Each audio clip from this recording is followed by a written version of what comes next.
Assalamualaikum warahmatullahi wabarakatuh. Selamat pagi, selamat siang, atau selamat sore. Hari ini kita akan membahas mengenai materi yang terakhir di kuliah penelitian operasional yang disebut sebagai game theory atau teori permainan. Ini merupakan sebuah metode yang banyak dipakai. Sebetulnya akarnya bukan dari teknik tapi dari ekonomi justru ya. Meskipun banyak sekali faktor matematikanya, dan kalau Anda ingat film Beautiful Mind ya, atau pernah membaca buku ini tuh ditemukan begitu. Salah ya, sebetulnya bukan bukan seseorang saja ya, pasti kan dia juga ada dasar teorinya segala macam, cuma yang paling terkenal dan yang akhirnya mendapatkan Nobel namanya John Nash ya, yang menderita skizofrenia, dan dia mendapatkan Nobel di bidang ekonomi di bidang ini karena ini bisa menjelaskan begitu ya, permainan itu bukan berarti maksudnya hanya permainan sepak bola gitu, tapi juga katakanlah eh, persaingan di dalam ekonomi, persaingan usaha, persaingan antar negara dan seterusnya ya. Jadi aplikasinya dari teori permainan ini cukup luas. Hari ini kita akan membahas yang disebut sebagai teori permainan, di mana kalau secara definisi ya, teori permainan tersebut berkaitan dengan situasi pengambilan keputusan di mana dua orang yang berlawanan mempunyai tujuan yang saling bertentangan. Nah, di sini ada satu hal yang penting begitu ya. Di sini kita membatasi hanya dua orang saja. Nanti Anda akan belajar bahwa untuk permasalahan kita itu disebut sebagai two players game ya. Dalam kenyataan tentu saja jumlah orang yang bermain di dalam permainan tersebut boleh saja lebih dari dua ya, tiga, empat dan seterusnya, tetapi tentu menjadi lebih kompleks. Nah, kalau untuk permasalahan begitu ya, kalau untuk permasalahan yang dia melibatkan lebih dari dua orang pemain begitu, dia biasanya menggunakan satu teknik, salah satunya yang disebut sebagai multi agent system ya, atau MAS. Nah, ini merupakan salah satu cabang di dalam ilmu sistem and control begitu ya, dimana nanti untuk menggambarkan interaksinya tersebut ya, Anda menggambarkannya dalam bentuk jaringan ya. Itu salah satu aplikasi teori permainan untuk lebih dari dua orang pemain. Nah, dalam permainan tersebut dua orang itu mempunyai tujuan yang berbeda-beda. Ini juga merupakan satu hal yang patut digarisbawahi. Contoh, kalau misalnya Anda bermain sepak bola ya, Anda berada di dalam satu tim, tim A katakanlah melawan tim B. Tim A ingin menang, tim B juga ingin menang. Nah, itu kan tujuannya kan sama. Anda bilang tidak, tujuannya saling bertentangan. Karena kenapa, yang kita lihat di sini adalah kesetimbangan atau equilibriumnya. Jadi satu sistem, bukan terpisah begitu ya. Kalau A menang, sudah pasti konsekuensinya adalah dalam hal ini B kalah ya. Kita melihatnya sebagai sebuah satu sistem. Sebaliknya, kalau B yang menang, sudah pasti konsekuensinya adalah A yang kalah. Ini juga merupakan sebuah satu sistem. Jadi tidak bisa Anda lihat tidak lihat secara terpisah. Nah, ini saling bertentangan karena kenapa? Tidak ada kondisi di mana keduanya tersebut menang. A menang, B menang ya. Tidak ada. Kalau A seri, B seri memang ada, tapi kan tujuannya tadi saya sampaikan bahwa sama-sama menang. Atau katakanlah kalau kita pilihan presiden ya, sudah dua periode ini hanya ada dua calon begitu, maka tujuannya pun juga saling bertentangan, di mana satunya ingin menang, maka otomatis yang satu adalah kalah. Nah, dalam teori permainan, dua lawan ya atau pemain tersebut saling memiliki sejumlah alternatif atau strategi. Dalam hal ini gitu ya, alternatifnya gitu, misalnya kalau dalam sepak bola begitu ya, kalau dalam sepak bola itu alternatifnya adalah misalnya Anda menggunakan formasi tertentu gitu ya, atau misalnya cara menyerang, atau kalau misalnya dalam perusahaan begitu ya, Kalau dalam perusahaan misalnya terkait dengan usaha-usaha untuk melakukan promosi, itu disebut sebagai alternatif strategi. Jadi strategi adalah sesuatu yang Anda gunakan begitu ya, supaya Anda bisa memenangkan permainannya tersebut. Oke? Nah, karena di sini kita memiliki strategi, maka nanti Anda akan diperkenalkan yang disebut sebagai matriks payoff gitu ya.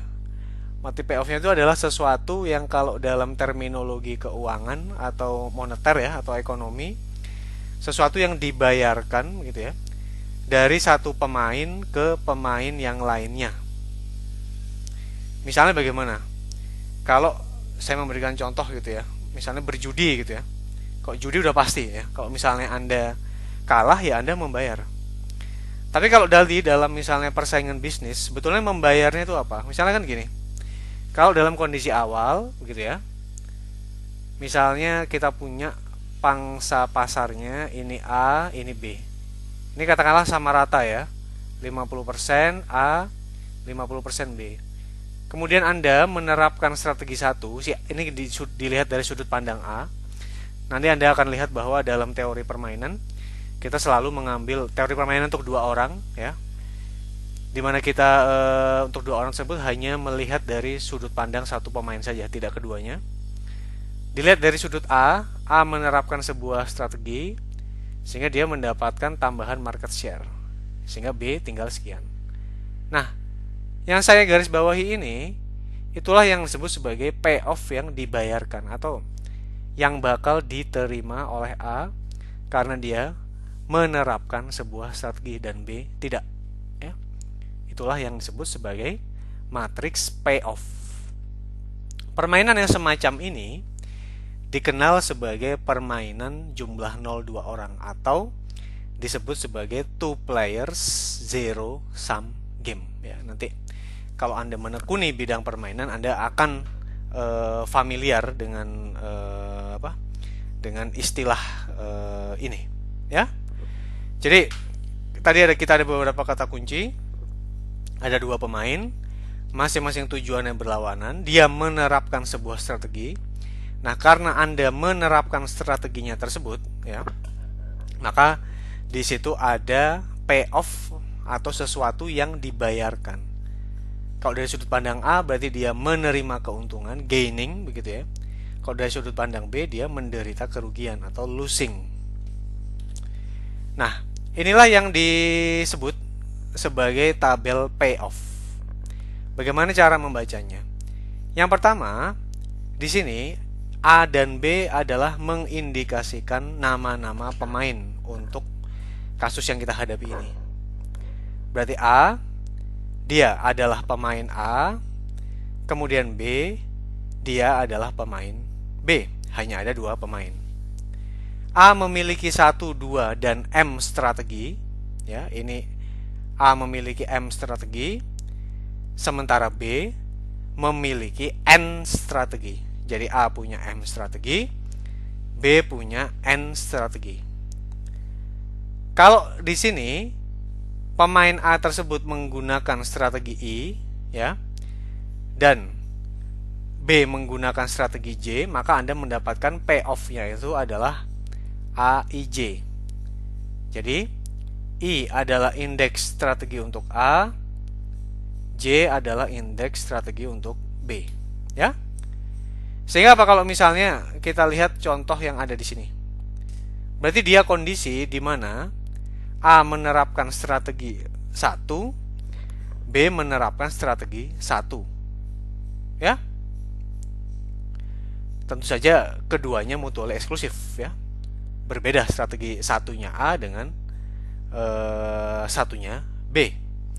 Kalau yang di sini contohnya berarti A menerapkan strategi 1, B menerapkan strategi 2. Nah, kalau kita kembali ke sini A11 ini adalah yang diterima oleh A. Biasanya dalam matriks permainan, payoff-nya selalu dipandang dari sisi kolom yang di sebelah kiri atau dari sisi pemain yang pertama. Biasanya konsensusnya seperti itu. Karena dia mendapatkan keuntungan sebesar A11, maka yang didapatkan oleh B adalah minus A11. Ya. Tentu saja bisa kebalikan. Kalau katakanlah di sini nilainya adalah minus begitu ya. Berarti A menderita kerugian kalau dia menerapkan strategi 1, B menerapkan strategi 1 dan B mendapatkan keuntungan karena minus dari minus A11 adalah positif A11. Ya. Ini adalah tabel payoff. Contohnya bagaimana juga misalnya kalau dalam sepak bola. Kalau dalam sepak bola mungkin kita berbicara payoff-nya tersebut berarti adalah peningkatan peluang dia menang atau kalah ya. Atau kalau misalnya dalam olahraga yang lain juga bisa diterapkan. Nah, bagaimana mencari solusi optimal untuk permainan dua orang jumlah 0 atau two players zero sum game?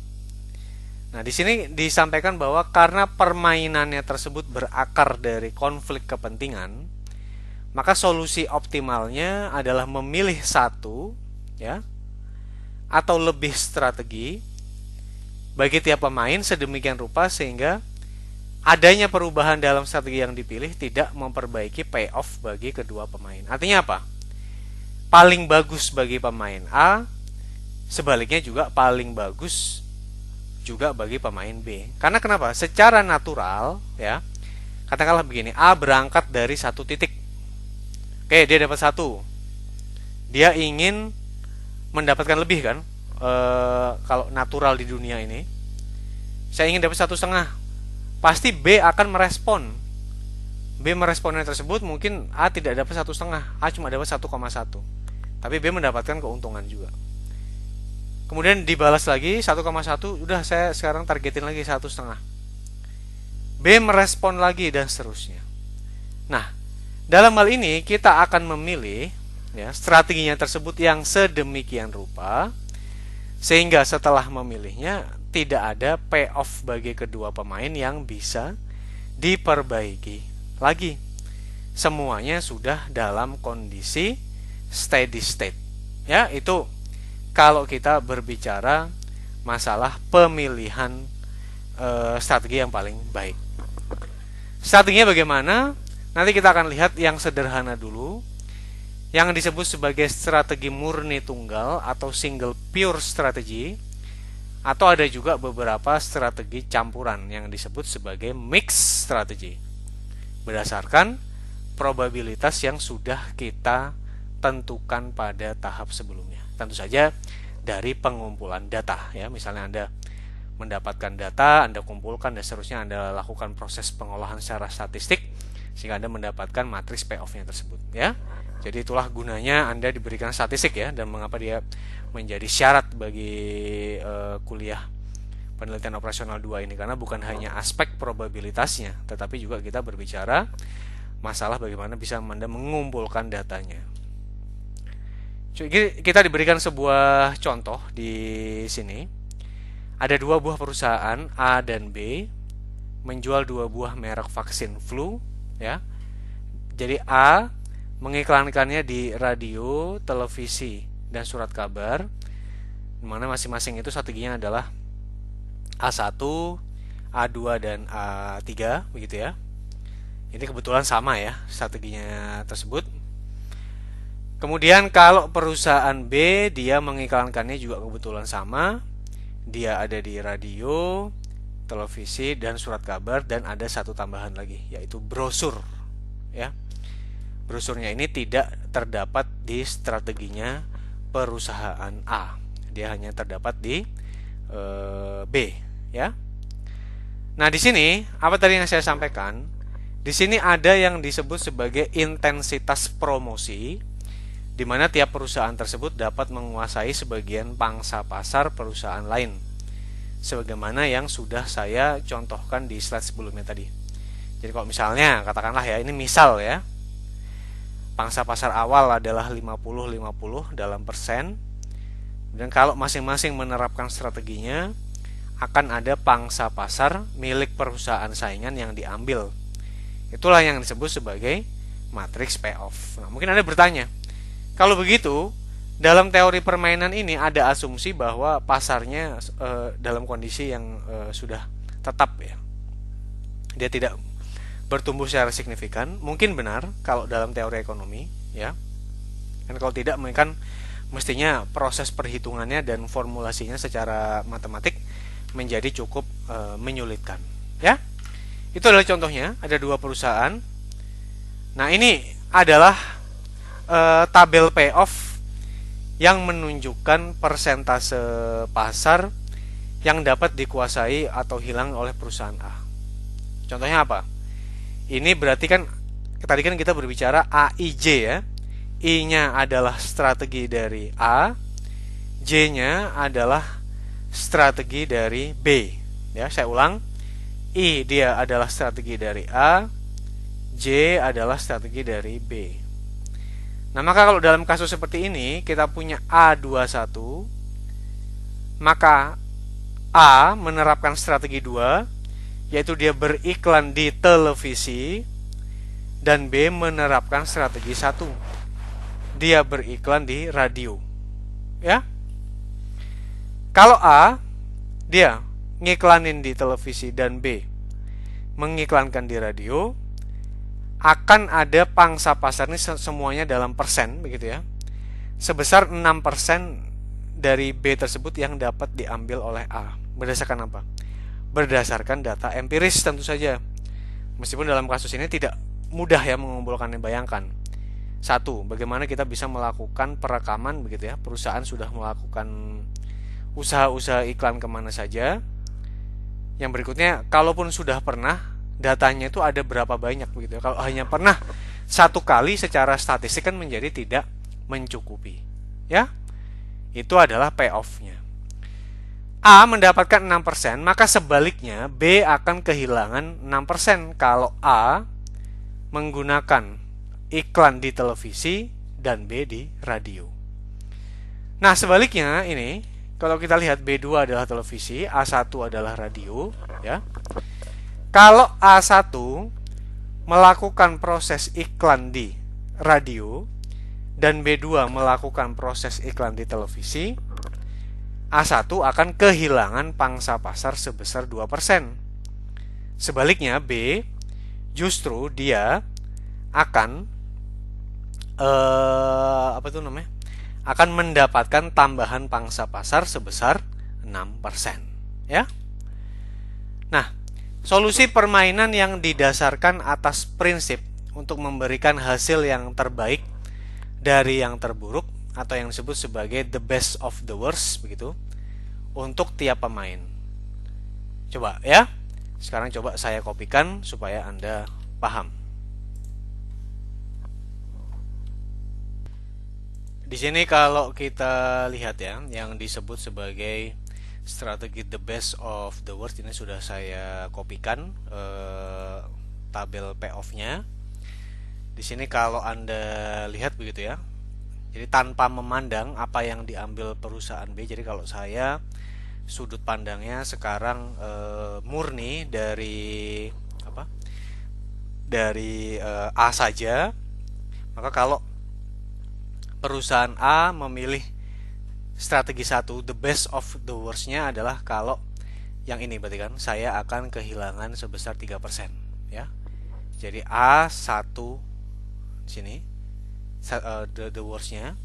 Kemudian kalau A2 the worst-nya di sini adalah saya akan kehilangan di sini, atau di sini ya ternyata tidak ada yang negatif. Di sini kalau untuk A2 untung 6, untung 5, untung 6 dan 8, maka yang terjelek hanya di sini. Saya mendapatkan untung hanya 5. Nah, kemudian di sini tadi kalau saya memilih A3 sebaliknya, maka yang terjelek di antara A-nya tersebut adalah saya akan kehilangan sebesar 9%. Itu ya, kira-kira. Nah, itu yang disebut sebagai strategi di mana kita memilih the best of the worst. Berarti di antara ketiganya tersebut ya, di antara maka yang terbaik di antara yang terjelek, maka tentu saja di sini saya memilih yang 5 ya. Ini yang terjelek minus 3, yang terjelek adalah 5, ini yang terjelek adalah minus 9. Tapi kalau saya harus memilih salah satu di antaranya saja, maka saya akan memilih yang ini, gitu ya. Itu yang disebut sebagai the best of the worst, atau karena worst ini adalah min, best itu tentu saja kita ingin memaksimasi sesuatu, maka maksimin, gitu ya. Nah, tadi saya sampaikan untuk mendapatkan the best of the worst-nya, perusahaan A memilih strategi A2. Kan tadi kalau A1 dia minus 3, A2 dia 5, A3 dia minus 9. Maka di sini the best of the worst-nya adalah kalau saya pilih yang 5 ini. The best of the worst seperti yang saya sudah sampaikan di slide yang sebelumnya, ini disebut sebagai maksimin ya. Dari minimum kita pilih begitu ya. Kemudian kita pilih yang maksimum. Nah, ini berkaitan dengan apa? Karena dia berkaitan dengan nilai maksimumnya tersebut, maka dia merupakan elemen terbesar dalam kolom row minimalnya tadi ya. Nah, itu kalau dari sudut pandang perusahaan A dalam menentukan strategi untuk memaksimumkan pendapatannya ya. Nah, bagaimana kemudian kalau untuk strategi perusahaan B? Sehingga kalau kita lihat sekarang, coba kita kopikan lagi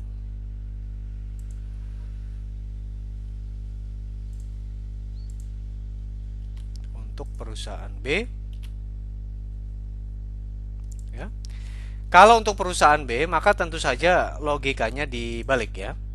Karena kalau untuk perusahaan B sekarang paradigmanya, pada saat dia ada keuntungan buat A, katakanlah yang di sini adalah 8, maka buat perusahaan B dia justru mendapatkan kerugian sebanyak 8 begitu ya. Nah, sehingga kalau tadi untuk perusahaan A sifatnya dia adalah maksimin, maka tentu saja di sini saya ingin meminimumkan ya, ingin meminimumkan risikonya. Karena tadi kalau untuk perusahaan A, mengapa dia maksimin ini? Karena dia kan tadi saya ingin memaksimumkan yang disebut katakanlah profit, keuntungan, revenue atau apapun gitu ya. Tapi kalau yang di sini kenapa dia minimax? Berarti kan saya ingin meminimumkan proses risiko itu tadi. Sehingga kalau dia risiko, maka di sini dia adalah minimaksi ya. Jadi minimax, meminimasi dari resiko dia yang maksimum gitu ya. Jadi best of the worst-nya. Worst-nya berarti kan di sini adalah resiko yang sebesar-besarnya ya. The best-nya adalah dari sini kita pilih resiko yang terkecil. Nah, ya.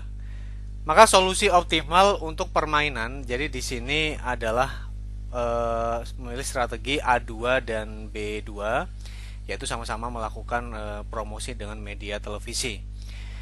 Contohnya bagaimana kalau kita pilih begitu ya, nanti akan kita lihat bagaimana di sini mengapa disampaikan bahwa untuk keduanya tersebut bisa dipilih strategi dari A2 dan B2-nya itu ya, dimana nilai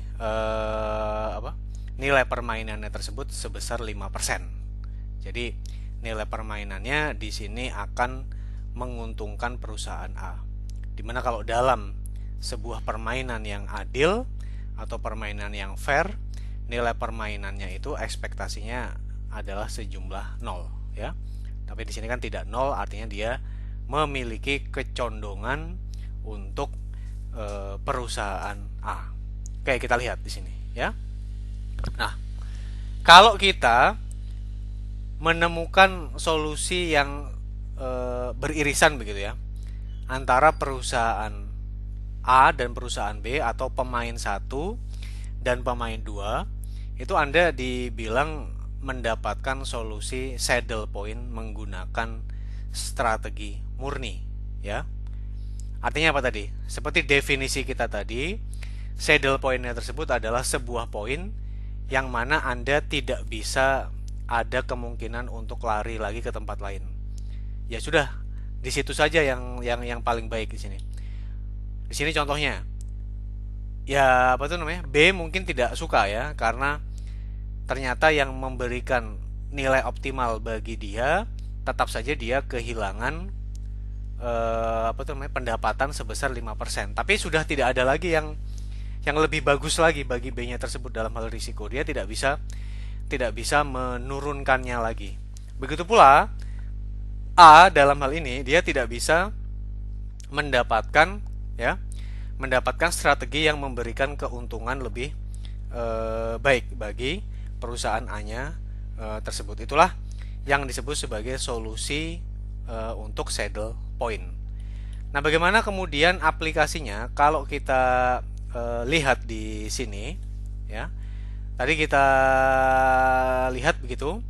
Kalau untuk A, ya, kalau untuk A tadi kan dia adalah maksimin ya, the best of the worst, maka the worstnya bagi A tersebut adalah yang keuntungannya kecil. Ini adalah buat A, ya. Kemudian ini 5 adalah yang terkecil di baris kedua tersebut.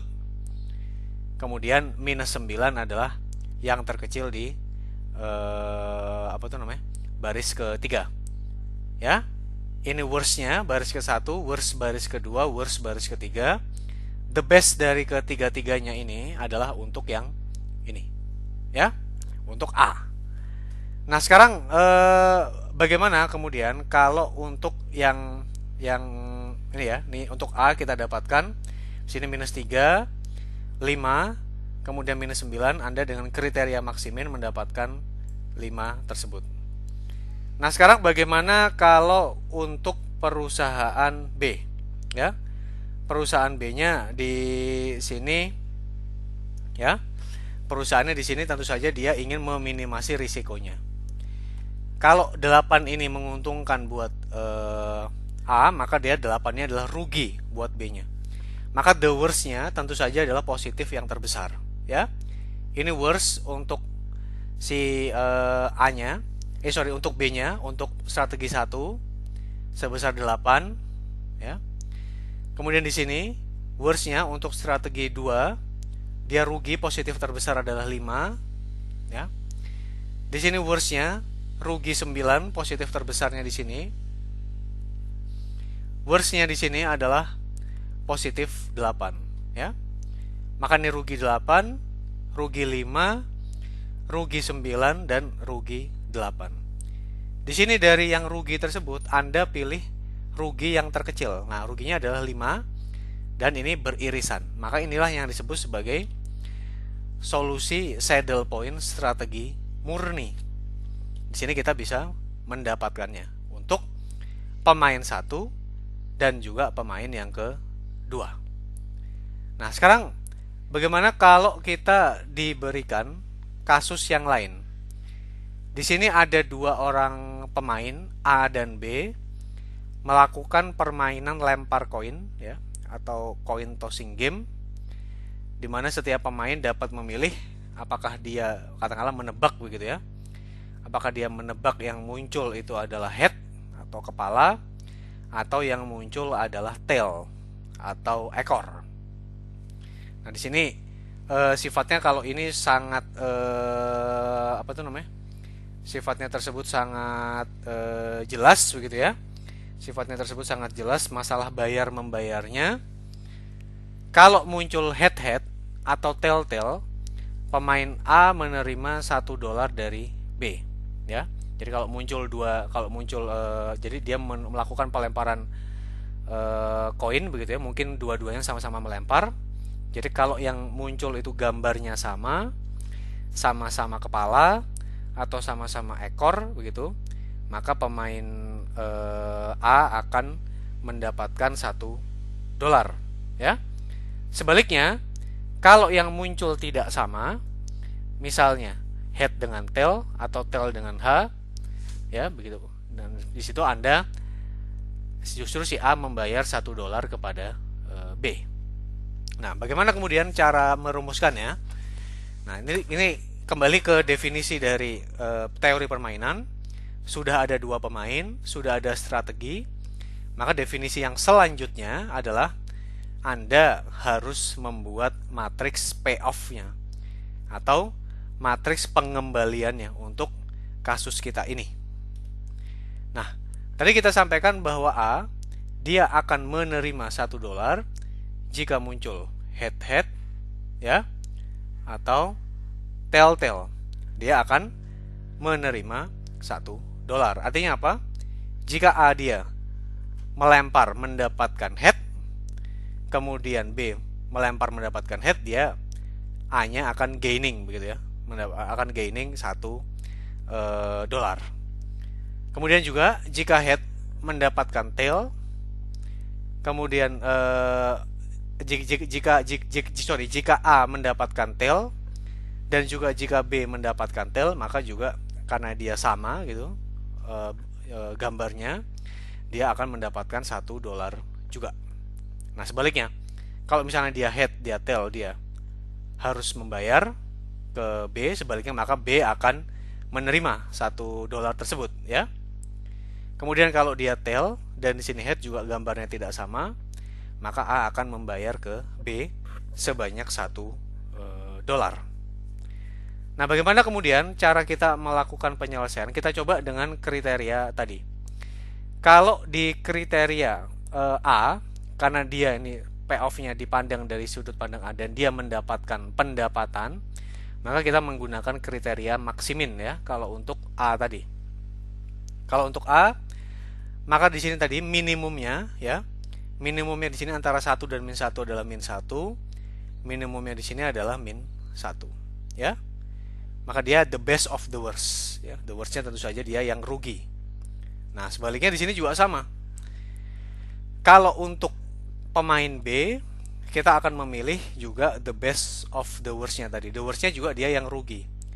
Ruginya tentu saja kalau untuk yang B adalah yang nilai positifnya paling besar. Nilai positifnya paling besar di sini adalah 1. Di sini juga 1. Nah, ini adalah the worst-nya. The best dari the worst-nya ini, ya. Yang positifnya paling kecil sama saja kebetulan angkanya adalah 1, ya.